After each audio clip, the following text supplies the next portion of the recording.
귀한 주일을 허락하신 하나님께 감사드리고 예배 전에 나오신 사랑하는 성도님들을 환영합니다. 오늘도 우리 예배 가운데 그리고 여러분들의 교제 가운데 한 주의 삶의 자리에도 주의 은총과 은혜가 넘쳐나시기를 기원합니다. 같이 일어나셔서 하늘의 문을 여소서 찬송하시며 예배 보좌 앞으로 함께 나아가겠습니다.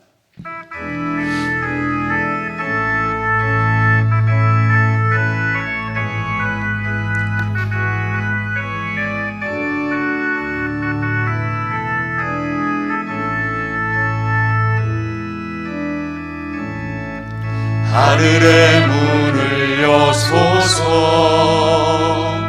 이곳을 주목하소서 주를 향한 노래가 꺼지지 않으니 하늘을 열고 보소서 이곳에 임재하소서 주님을 기다립니다. 기도의 향기가 하늘에 닿으니 주여 임재하여 주소서 이곳에 오셔서 이곳에 앉으소서 이곳에서 드리는 예배를 받으소서 주님의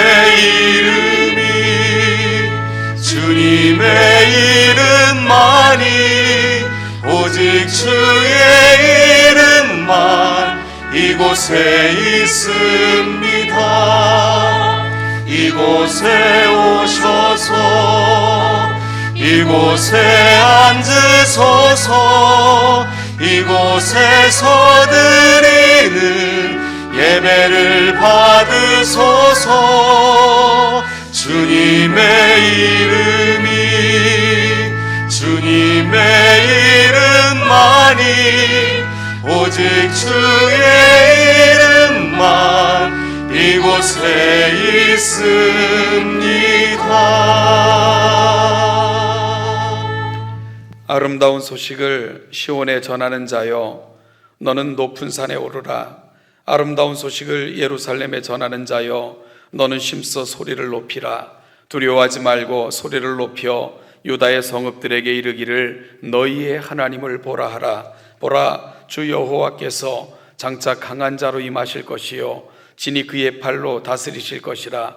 보라, 상급이 그에게 있고 보응이 그의 앞에 있으며 그는 목자같이 양떼를 먹이시며 어린 양을 그 팔로 모아 품에 안으시며 젖 먹이는 암컷들을 온순히 인도하시리로다.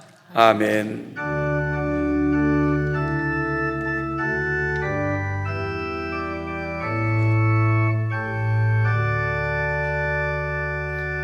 자리에 앉으셔서 참회의 기도를 올립니다. 지난 한 주를 하나님의 말씀에 의지하여 살아왔는가를 살피며 성령의 임재하심을 통해 오늘의 날을 돌아보고 새로운 한 주를 결정하는 귀한 기도의 아침이 되기를 바랍니다. 같이 기도하시겠습니다.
사도신경으로 우리의 신앙을 고백합니다. 나는 전능하신 아버지 하나님 전지의 창조주를 믿습니다. 나는 그의 유일하신 아들 우리 주 예수 그리스도를 믿습니다. 그는 성령으로 잉태되어 동정녀 마리아에게서 나시고 본디오 빌라도에게 고난을 받아 십자가에 못 박혀 죽으시고 장사된 지 사흘 만에 죽은 자 가운데서 다시 살아나셨으며 하늘에 오르시어 전능하신 아버지 하나님 우편에 앉아 계시다가 거기로부터 살아있는 자와 죽은 자를 심판하러 오십니다. 나는 성령을 믿으며 거룩한 공교회와 성도의 교제와 죄를 용서받는 것과 몸의 부활과 영생을 믿습니다. 아멘.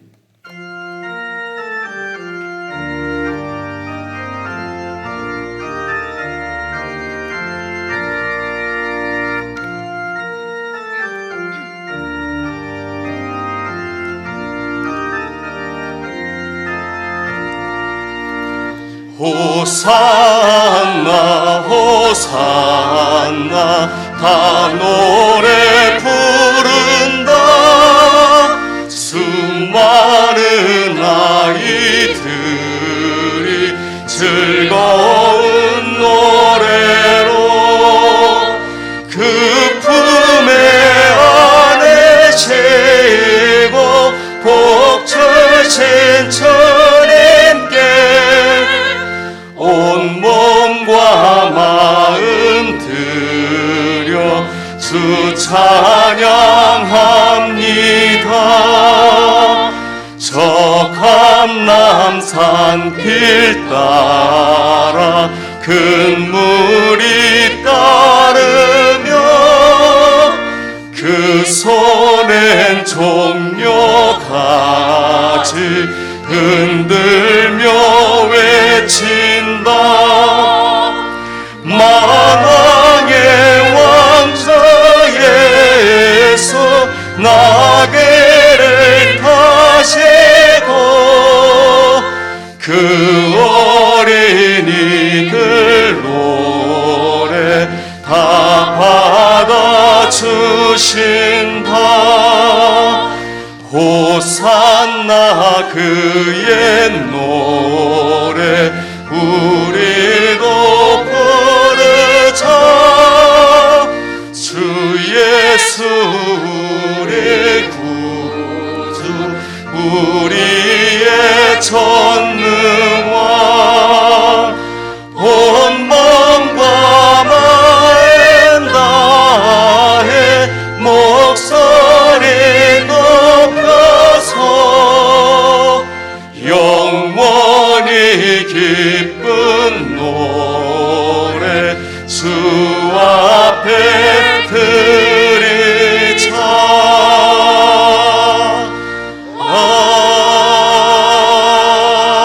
아멘.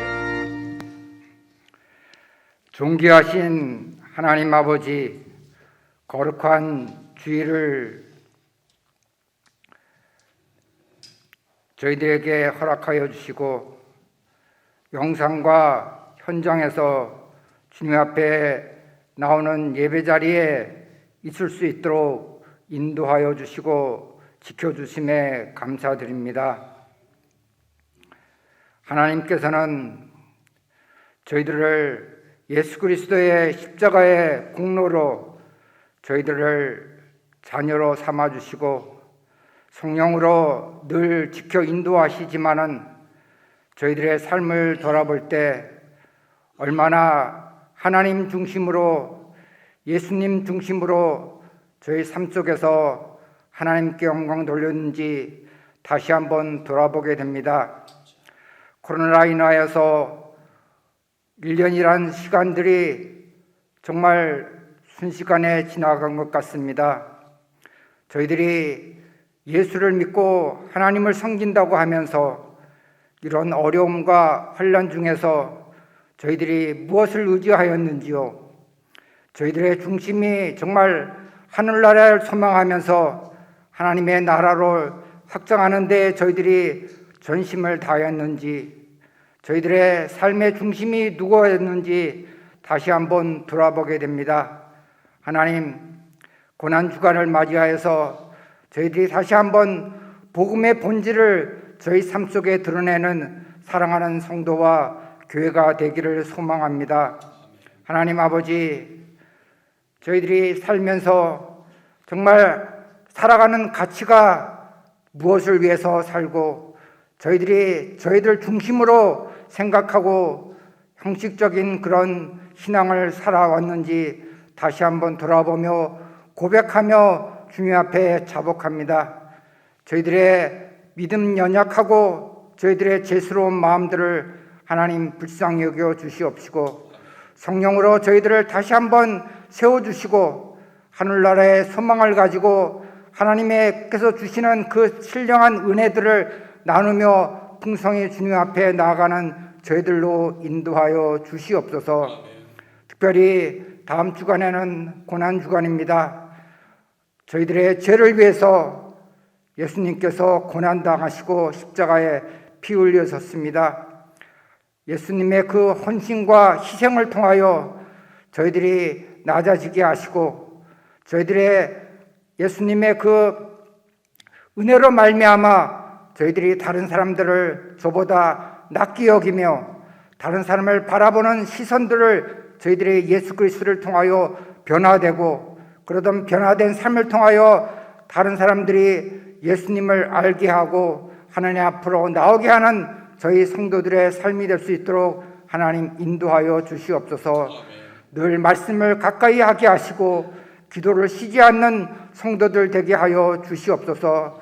그리하여 건강하고 믿음이 신실한 성도를 통하여 저희 교회가 더 든든히 하나님의 나라를 세워가며 하나님께 영광 돌리는 귀한 교회로 인도하여 주시옵소서. 전통을 자랑할 것이 아니라 저희들이 그 전통을 복음으로서 다시 한번 새롭게 세워나가는 비전이 있는 교회가 될 수 있도록 하나님 역사하여 주시옵소서. 이 시간도 하나님의 귀한 말씀을 전하실 담임 목사님 하나님 능력으로 세워주시옵소서. 그 말씀이 저희들 각자에게 하나님께서 주시는 말씀으로 알고 그 말씀을 통하여 다시 한번 각성하고 삶 속에 적용하기를 다짐할 수 있는 귀한 말씀의 시간으로 인도하여 주시옵소서. 하나님 저희 한국교회를 지켜주시옵시고 참으로 사회와 국가를 위해서 선한 영향력을 드러내며 나라를 위해서 기도하며 헌신할 수 있는 한국교회와 성도들 되게 인도하여 주시옵소서. 이 시간도 여러 가지 생활과 어려움을 통하여 주님 앞에 기도하는 성도들 하나님 응답하여 주시고 그 어려움을 통하여 다시 한번 하나님 앞에 다가가며 하나님이 역사하심을 증거할 수 있는 은혜의 시간으로 인도하여 주시옵소서. 한 주간도 하나님 지켜주시고 고난의 주님을 참여하며 함께하기를 다짐하는 성도들 될 수 있도록 지켜 인도하여 주시옵소서. 감사드리며 예수님의 이름으로 기도하옵나이다. 아멘.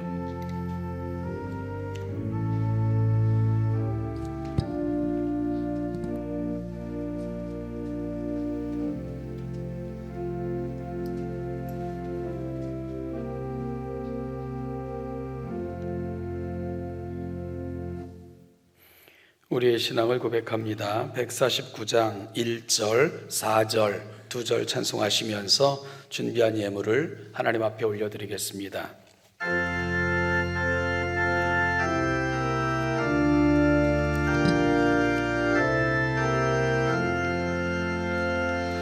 주 달려 죽은 십자가 우리가 생각할 때에 세상에 속한 욕심은 헛된 줄 알고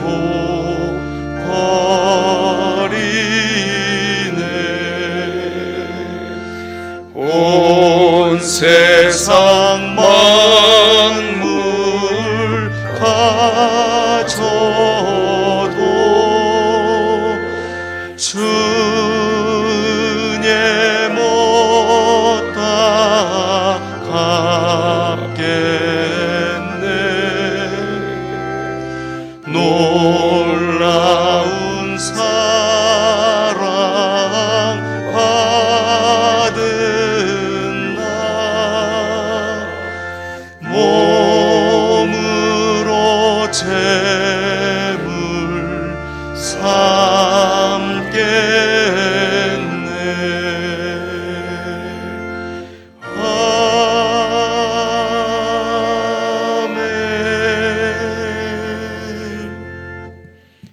하나님 아버지, 하늘 보자 버리시고 이 땅에 오셔서 십자가에 못 박혀 돌아가심으로 우리의 모든 죄를 사하여 주시고 부활로 우리의 영원한 생명을 보증하여 주셨으며 그 영화로운 자리에 우리를 앉혀주신 그 은혜와 은총을 인하여 감사하며 이 일을 이루신 하나님께 찬송과 영광을 올려드립니다.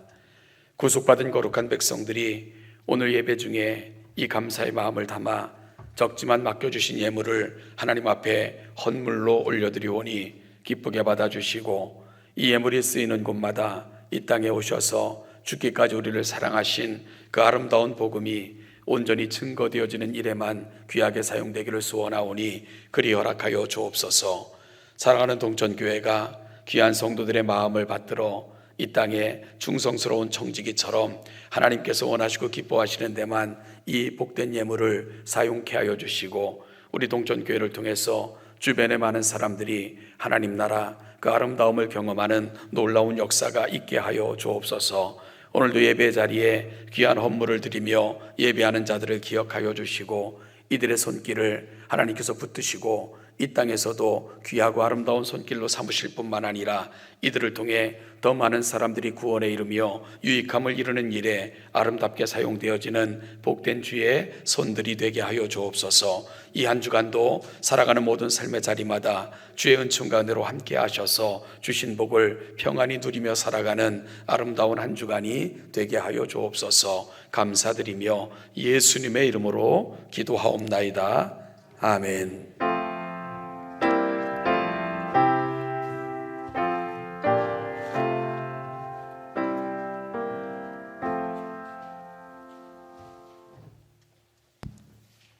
교회 소식을 알려드리겠습니다. 첫 번째 예배 안내입니다.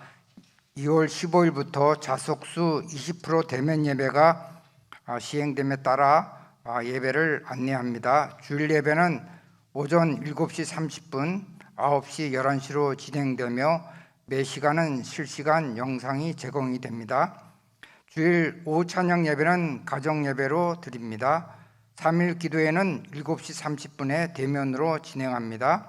새벽 기도회는 월요일부터 금요일 오전 5시 30분, 토요일 날은 오전 6시 30분에 대면으로 진행됩니다.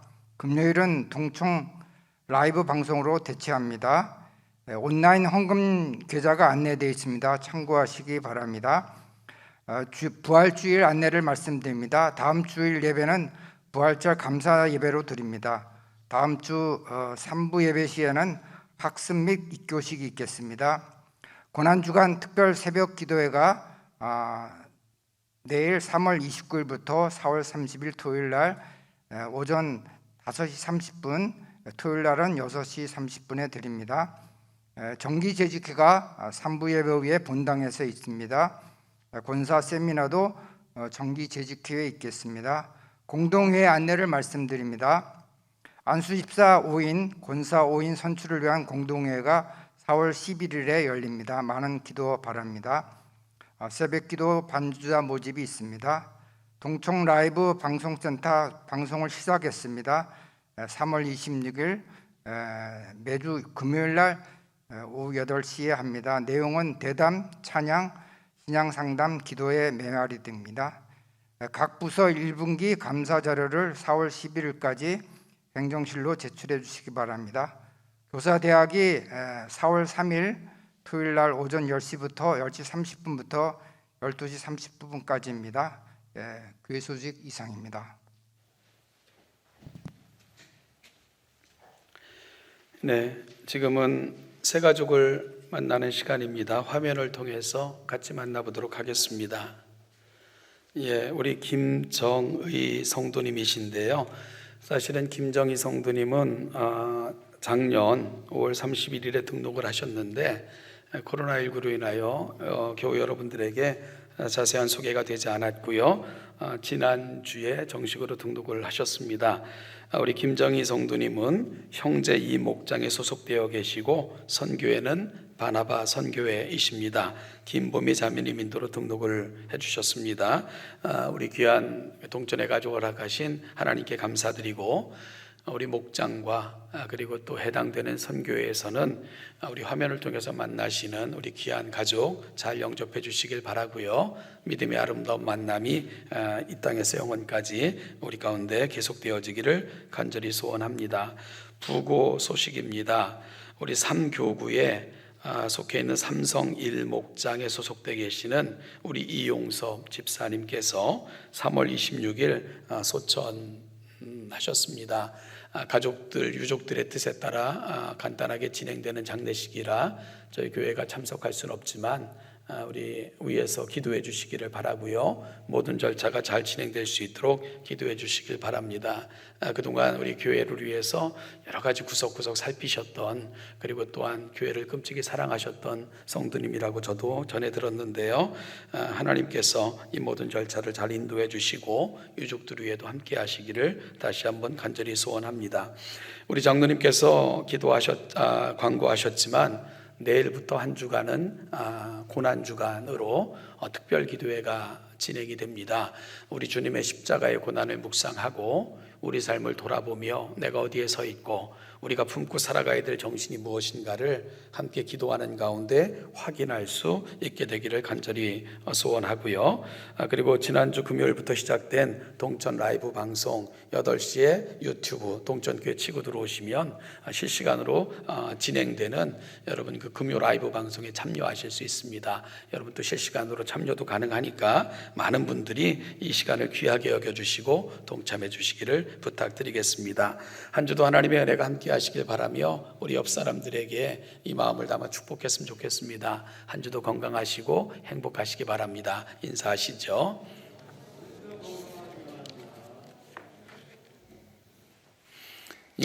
서로의 축복이 한 주를 살아가는 힘이고 소망이 될 줄로 믿습니다. 오늘 함께 보실 하나님의 말씀은 마태복음 26장 36절로 46절입니다.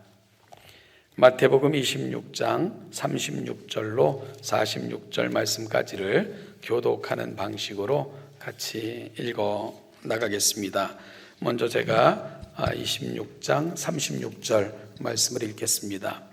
이에 예수께서 제자들과 함께 겟세마네라 하는 곳에 이르러 제자들에게 이르시되 내가 저기 가서 기도할 동안에 너희는 여기 앉아 있으라 하시고 베드로와 세베대의 두 아들을 데리고 가실새 고민하고 슬퍼하사 이에 말씀하시되 내 마음이 매우 고민하여 죽게 되었으니 너희는 여기 머물러 나와 함께 깨어 있으라 하시고 조금 나아가사 하늘을 땅에 대시고 엎드려 기도하여 이르시되 내 아버지여 만일 할만하시거든 이 잔을 내게서 지나가게 하옵소서. 그러나 나의 원대로 마시옵고 아버지의 원대로 하옵소서 하시고 제자들에게 오사 그 자는 것을 보시고 베드로에게 말씀하시되 너희가 나와 함께 1시간도 이렇게 깨어 있을 수 없더냐. 시험에 들지 않게 깨어 기도하라.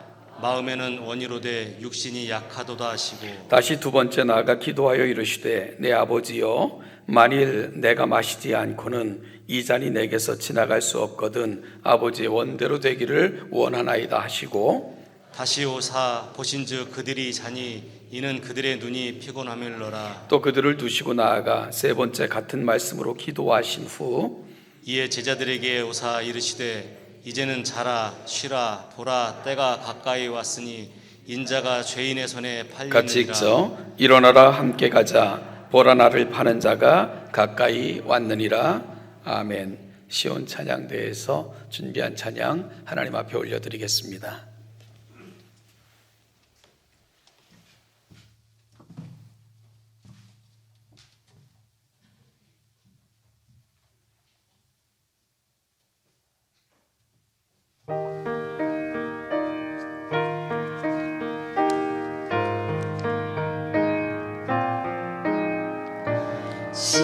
십자가 위에 주님 예수 죄 없으신 주님 고난 당했네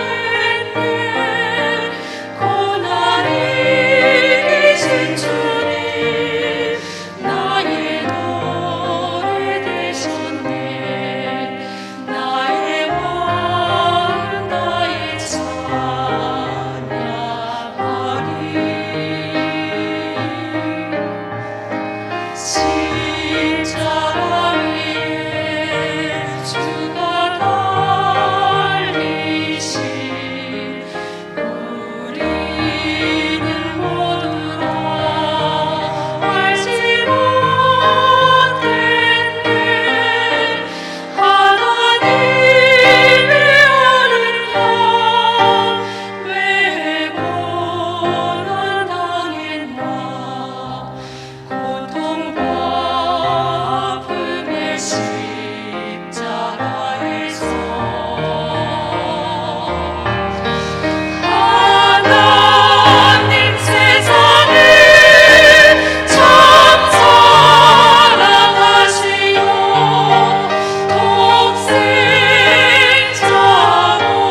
네, 우리 시온 찬양대에 너무 아름답고 귀한 찬양 대단히 감사합니다. 이 십자가의 마음을 우리의 가슴에 품고 십자가의 정신으로 승리하시는 우리 모두가 되시기를 저도 다시 한번 기원합니다. 기도하겠습니다.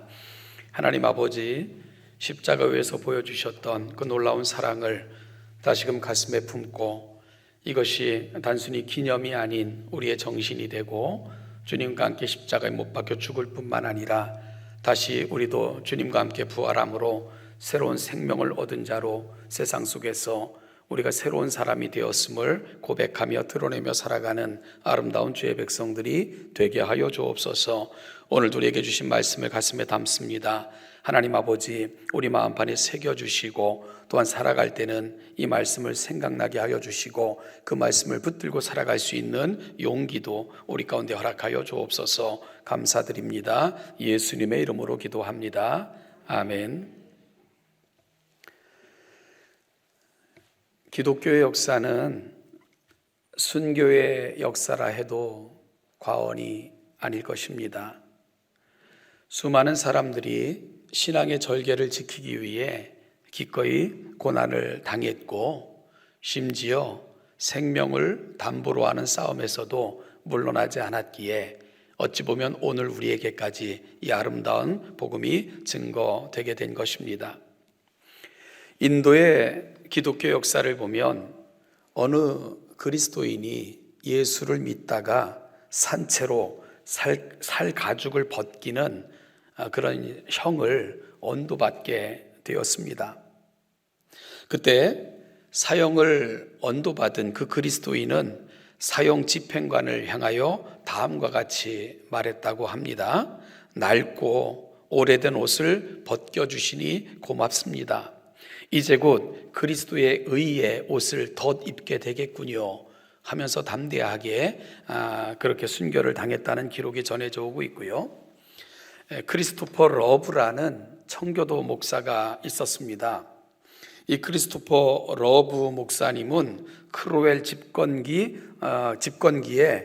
이 장로의 교회 체제를 공약한 찰스 2세를 왕위에 앉히려다가 체포되어 반역죄로 참수를 당하게 되었습니다.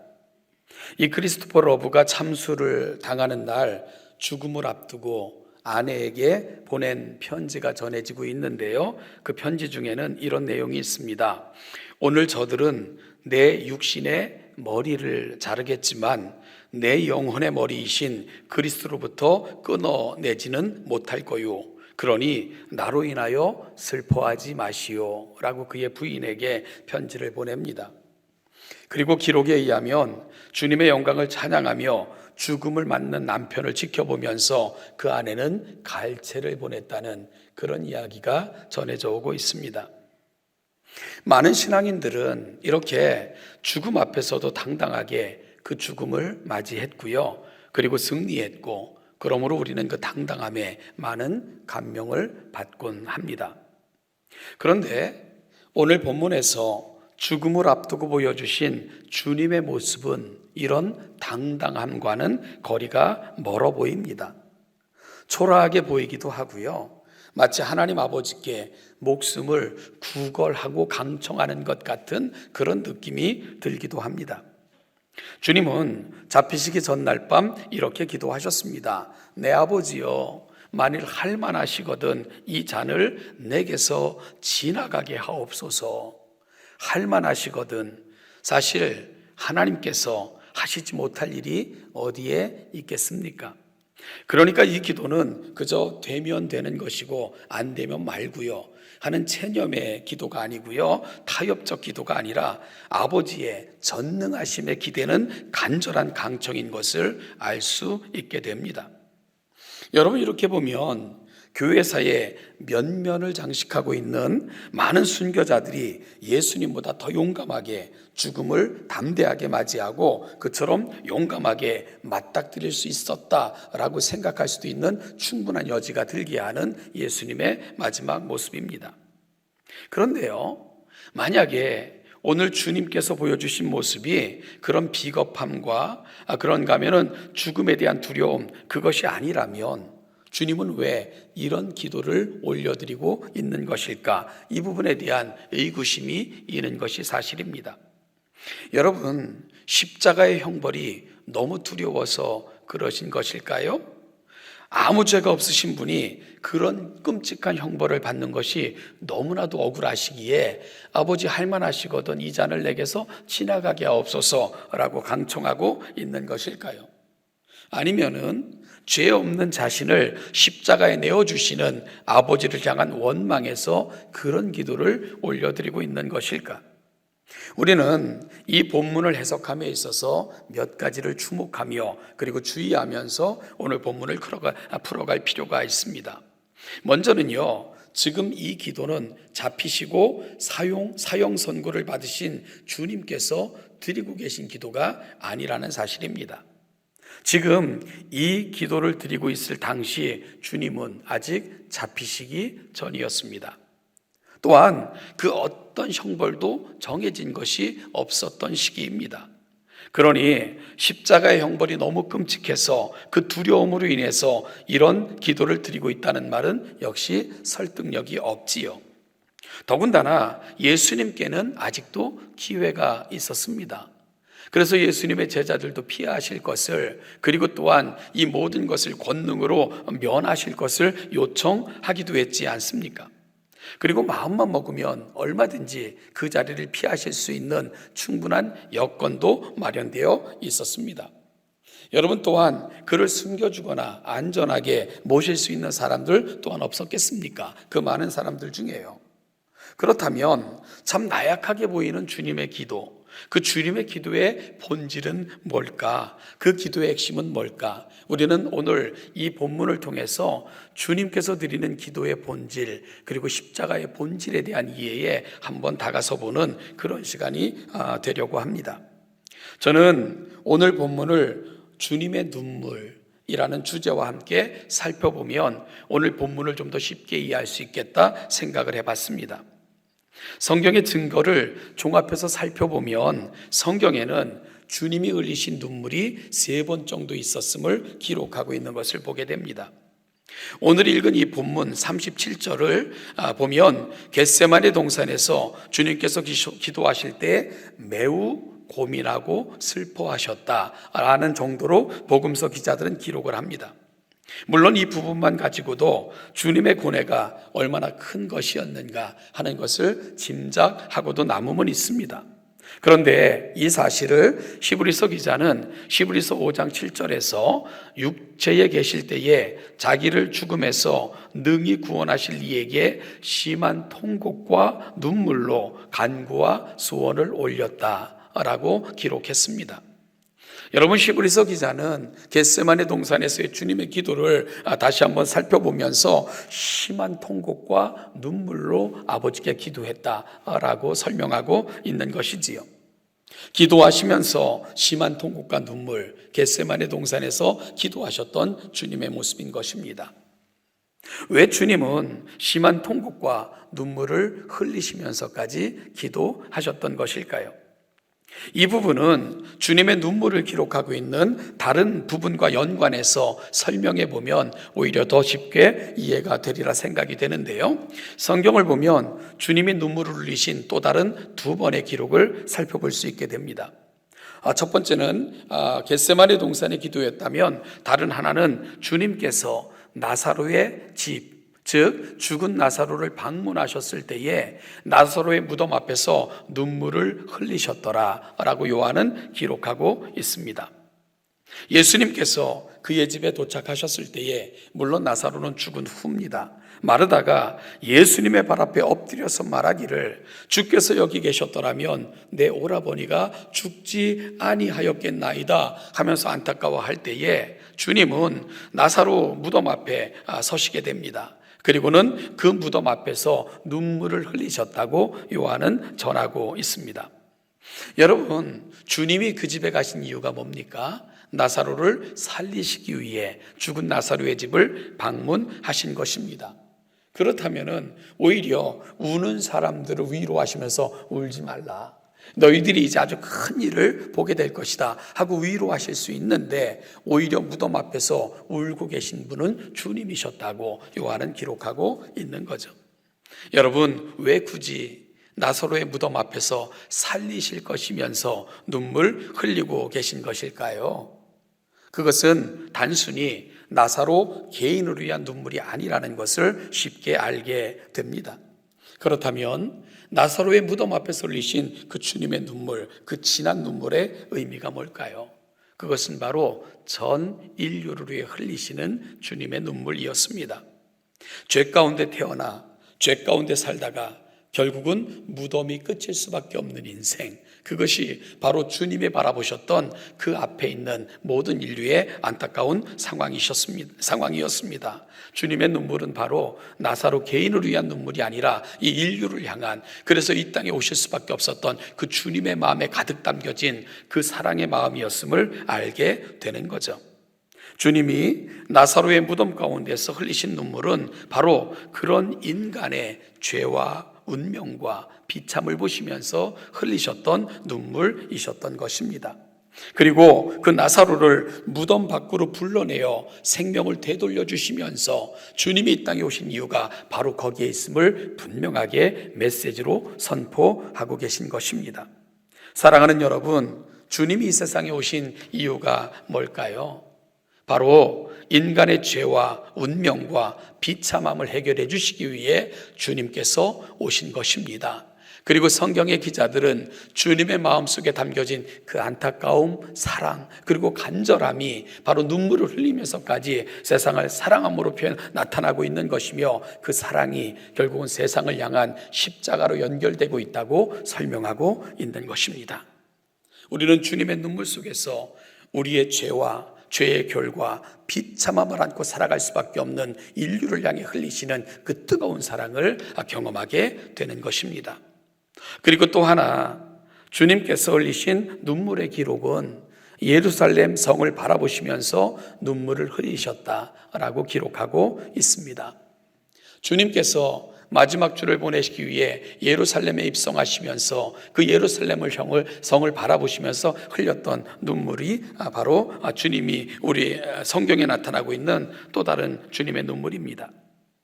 예수님은 십자가 사건을 얼마 남겨놓지 않은 시점에 예루살렘을 방문하셨습니다. 그리고는 그 예루살렘 성을 바라보셨습니다. 그런데 그 성을 바라보시는 우리 주님의 마음은 편치만은 않으셨습니다. 왜냐하면 이제 얼마 있지 않으면 그 성이 무너질 것을 예수님은 아셨기 때문입니다. 여러분, 그 성을 바라보시면서 주님은 안타깝게 눈물을 흘리셨어요. 왜냐하면 아무리 외치고 하나님의 오랜 세월 동안 수없이 많은 선지자들을 보내면서 수없이 많은 하나님의 사람들을 보내시면서 돌이킬 것을, 회개할 것을, 돌아올 것을 그렇게 외쳤지만 결국은 강팍한 데로 돌아서서 하나님께로 돌아오지 않았던 사람들, 이제 심판이 그 눈앞에 놓여있던 것을 주님은 아셨기 때문입니다. 그러기에 그 성을 바라보시면서 주님은 강팍한, 그리고 죄 가운데 살다가 죄 가운데 죽어가는 그 성 사람들을 바라보시며 안타깝게 눈물을 흘리실 수밖에 없었던 것입니다. 결국 예루살렘 성을 보시며 흘리신 눈물 역시 그 성 건물 자체가 아니라 바로 그 비참함을 모르고 살아가는 그 성의 사람들, 즉 인간들을 위한 주님의 눈물이었던 것을 알게 되는 것이지요. 사랑하는 여러분, 이것이 바로 이 땅에 오신 주님께서 우실 수밖에 없었던 이유입니다. 이것이 바로 주님이 흘리신 눈물의 의미입니다. 주님은 이 세상에서 철저하게 인간의 그 죄로 인한 비참함과 그 운명, 그리고 이로 인하여 맞이할 수밖에 없는 그들의 영원한 미래, 그럼에도 불구하고 도무지 그 생명의 길로 나아가지 아니하는, 하나님의 말씀에 대하여 돌이키지 아니하는 그 안타까움, 이것이 바로 이 땅에 오신 하나님의 눈에 눈물이 흘러내리게 만들 수밖에 없었던 이유들이었지요. 사랑하는 여러분, 바로 주님은 이 땅에 그 비참함으로부터 우리를 구해주시기 위해 이 땅에 오신 것입니다. 그런데 우리를 그 비참함으로부터 구해주시기 위한 그 방법이 무엇인가 하는 점입니다. 인간을 그 비참함으로부터 구해 생명에 이르게 할 수 있는 방법, 여러분 그 방법이 오늘 본문에 등장하는 잔이라는 말입니다. 이 잔을 내게서 지나가게 하옵소서. 이 잔이라는 말 은유적인 표현입니다. 바로 이 잔이라는 말이 갖고 있는 의미는 죽음 혹은 숙명이라는 뜻을 지니고 있습니다. 그러니까 이 잔을 내게서 지나가게 해달라는 간구는 죽음으로부터, 그리고 내가 맞이할 수밖에 없는 이 숙명으로부터 지나가게 나를 구해달라라고 드리시는 기도인 것을 아는 거죠. 물론 이 기도가 단순히 생명을 연장해달라는 기도가 아닌 것은 분명하죠. 여러분, 그것은 우리가 앞에서 든 예로도 충분히 설명이 되실 것입니다. 지금 주님은 죽음이라는 숙명과 맞닥뜨려져 있습니다. 그런데 그 죽음이라는 숙명이 예수님께는 어떻게 찾아오게 될 것입니까? 이사야는 일찍이 이 사실을 너무나도 잘 알았기에 이렇게 표현을 했습니다. 이사야서 53장 5절 6절 말씀을 보면 그가 찔림은 우리의 허물을 인하며 그가 상함은 우리의 죄악을 인함이라. 그가 징계를 받음으로 우리가 평화를 누리고 그가 채찍에 맞음으로 우리가 나음을 입었도다. 우리는 다 양 같아서 그릇 행하여 각기 제 길로 갔거늘 여호와께서는 우리 모두의 죄악을 그에게 담당시키셨도다. 여러분, 결국 주님이 맞닥뜨린 것은 단순한 나무로 만든 십자가 그 위에 달리는 사건이 아니었습니다. 바로 주님께서 이제 마셔야 되는 잔, 그리고 감당하셔야 되는 고난은 온 인류의 죄가 들어있는 그 잔을 마셔야 되는 것이고, 주님이 지셔야 되는 십자가는 온 인류의 죄가 얹혀진 그 십자가를 주님이 지셔야 되는 것입니다. 그리고 그 잔 안에는 하나님의 진노가 들어있는, 바로 그 하나님의 진노가 가득 들어있는 그런 잔이었습니다. 왜 하나님의 진노가 가득 들어있었습니까? 우리 모두의 죄악으로 인한 그 하나님의 진노를 하나님께서는 누군가에게 전가시키셔서 이 세상을 용서하시려는 그 놀라운 계획을 진행하고 계셨고, 바로 주님은 그 잔을 받으시기 위해 이 땅에 오신 것입니다. 이것이 겟세마네 동산에서 주님을 그토록 힘들게 만들었던 압박감의 본질이었고요. 지금 죄가 없으신 하나님께서는 바로 온 세상의 모든 죄, 그 죄로 말미암아 들어있는 진노의 잔을 마시기 위해 지금 그 십자가 앞에 서시는 그 순간이 오늘 바로 겟세마네 기도의 순간이신 것입니다. 즉 십자가 위에서 주님은 태초부터 차곡차곡 쌓여왔던 죄와 죄인들을 향한 하늘 아버지의 그 모든 진노를 온전히 두 어깨에 짊어진 채 죽으실 그 순간을 눈앞에 두고 계신 것입니다. 모든 죄와 그 죄의 진노로 인하여 쏟아지는 그 모든 저주를 주님은 다 감당하시기 위해 지금 십자가를 눈앞에 두고 계신 것입니다. 이것이 바로 주님이 맞이하시려고 하는 십자가 사건인 것입니다. 죄를 모르시는 분, 바로 그 주님께서 그럼에도 불구하고 세상에 창세이로 이래로 정말 쌓여있던 모든 죄의 그 질곡을 지시고자 지금 십자가 앞에 서 계신 분, 바로 눈물의 기도를 드리고 계신 우리 주님의 모습인 것입니다. 여러분, 따라서 지금 주님이 지시려고 하는 십자가는요, 단순히 고난이 아닙니다. 온 인류의 죄, 그 죄로 말미암아 되어질 저주, 이 모든 것들이 예수님께 쏟아져 내려야 되는 그 순간을 주님은 앞에 놓으시고 그 심한 고통의 기도를 아버지께 올리고 있는 것이고요. 그리고 죄의 저주의 잔을 마신다는 것은 아버지로부터 버림을 당하는 것을 의미합니다. 여러분, 영원전부터 영원까지 함께 계셨던, 그리고 너무나도 사랑하셨던 그 아버지로부터 끊김을 당하고, 그리고 아버지와의 그 교제가 끊어지고, 그러므로 말미암아 그 모든 저주가 쏟아지는 순간, 그것이 바로 주님이 앞에 놓고 있는 십자가의 순간이었던 것입니다. 데이비드 플랫이라는 목사님이 레디컬이라는 책을 썼죠. 우리도 번역이 되어 읽혔던 책인데요, 그 책에 보면 인도네시아의 어느 불교 사원을 방문했을 때 우연히 불교의 지도자와 이슬람의 지도자가 나눈 대화를 기록을 하고 있습니다. 두 명의 불교의 지도자와 이슬람의 지도자는 모든 종교는 근본적으로 비슷하며 표면적인 차이가 있을 따름이다 하는 견해들을 피력하고 있었습니다.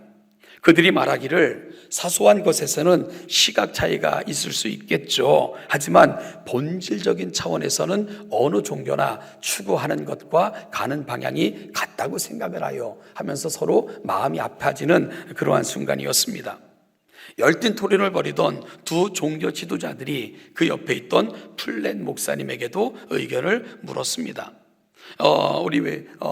이 기독교는 어떻게 생각을 하십니까? 라고 물은 거예요. 그러자 이 플랫 목사님은 이렇게 되물었습니다. 두 분은 이 산꼭대기에 계시는 신을 염두에 두고 있는 듯합니다. 우리는 모두 산기슭에 있고요. 제가 이쪽에서 길을 통해 정상에 오르고 있다면 여러분들은 다른 루트를 통해 정상에 오르고 있다고 말씀하시는 거죠. 루트는 다르지만 우리는 결국 정상에서 만나게 된다, 이 말씀을 하시는 거죠? 라고 되물었습니다. 그러자 두 사람은 환하게 웃으면서 이 두 종교 지도자들은 맞장구를 쳤어요. 바로 그겁니다. 잘 아시네요. 라고 말이지요. 그러자 플랫 목사님이 다시 그들에게 물었습니다. 그럼 제게 한 가지 질문이 있습니다.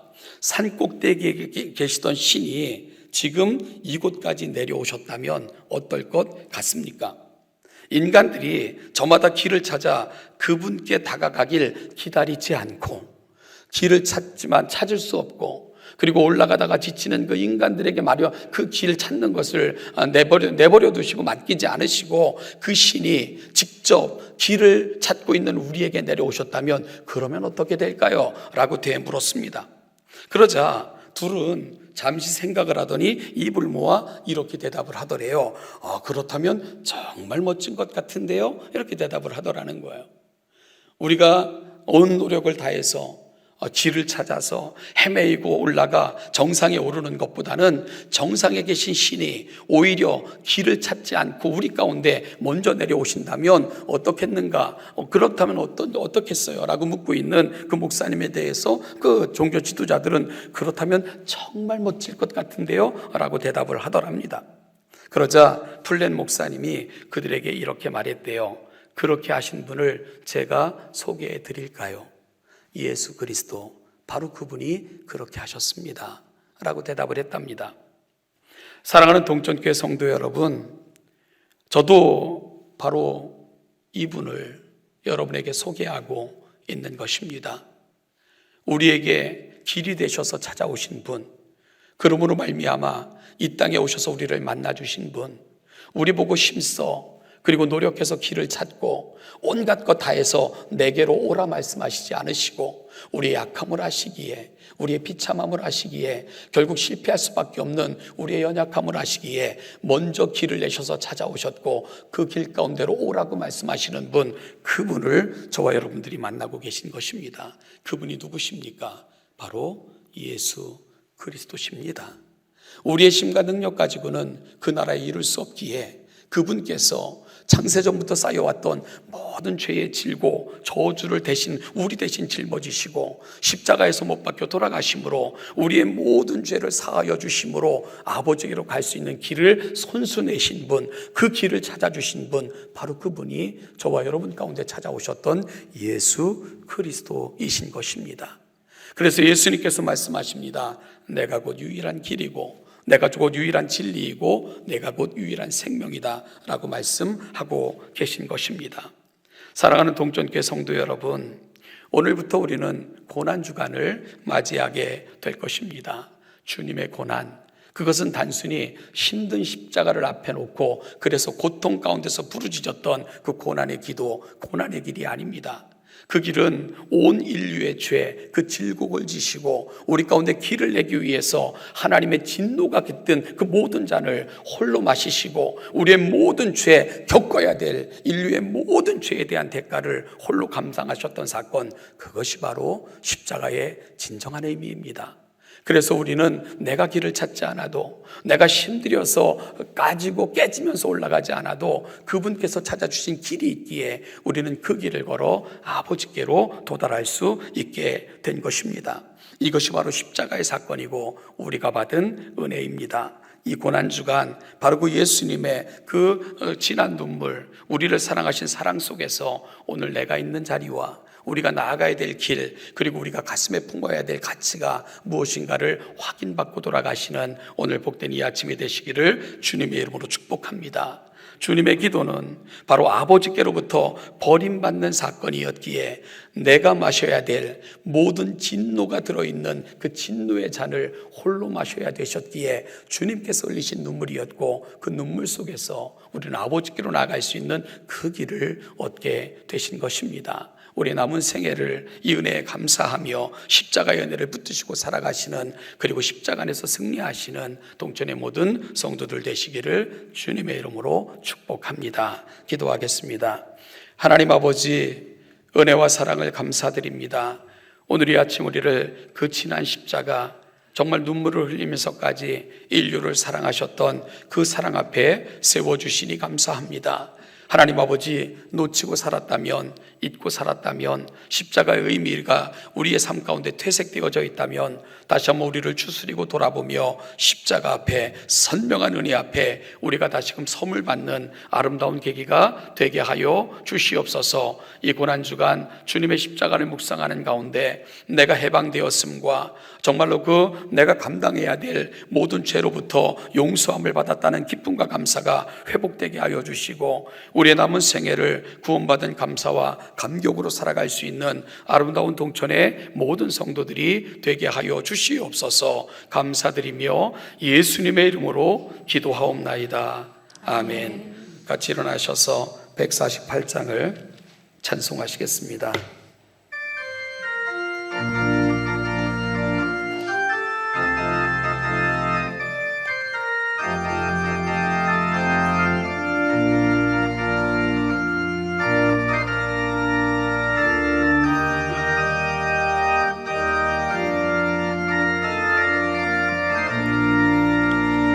영화로운 주 예수의 십자가를 생각하면 세상 국이 모든 영화 분토만도 못하도다. 오 갈보리, 오 갈보리, 주 예수 나를 위하여 십자가에 못 박히신 고배로우신 나의 주 구주께서 죽으실 때 성전이 찢어지어 구원의 길 여심으로 천국 기쁨 주셨도다. 오 갈보리, 오 갈보리, 주 예수 나를 위하여 십자가에 못 박히신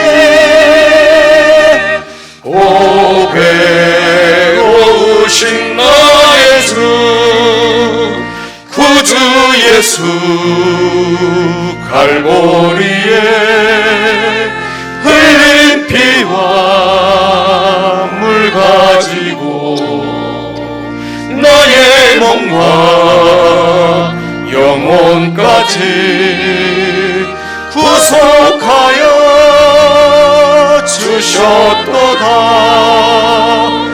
오 갈보리, 오 갈보리, 주 예수 나를 위하여 십자가에 못 박히신 보배로우신 나의 주 구주 예수 나를 위해 십자가에 죽었으니 그 사랑에 감격하여 이 몸 주께 드립니다. 오 갈보리, 오 갈보리, 주 예수 나를 위하여 십자가에 못 박히신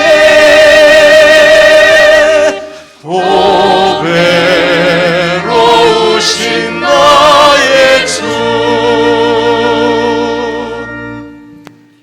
십자가에 못 박혀 죽으심으로 우리의 모든 죄를 사하여 주시고 부활하셔서 우리의 영원한 생명이 있음을 보증하신 우리 주 예수 그리스도의 은혜와 아들을 십자가에 내어주시기까지 우리를 향한 약속을 확증하신 아버지 하나님의 은총과 그 은혜를 오늘 우리의 은혜 되게 하셔서 여기 이 영광스러운 자리 성도로 하나님의 자녀로 영광스러운 천국의 시민으로 기업을 물을 자로 이 땅에 인도하신 성령 하나님의 은총이 이 은혜를 받았음에 이 은혜를 간직하고 우리가 살아가는 모든 삶의 자리에서 이 은혜를 보여주며 은혜를 전하는 자들로 살아가기를 소망하며 이 자리에 있는 동천의 모든 사랑하는 성도들, 이들이 살아가는 모든 삶의 자리마다 이 은총과 이 은혜가 이제부터 영원까지 함께 하시기를 축원하옵나이다. 아멘.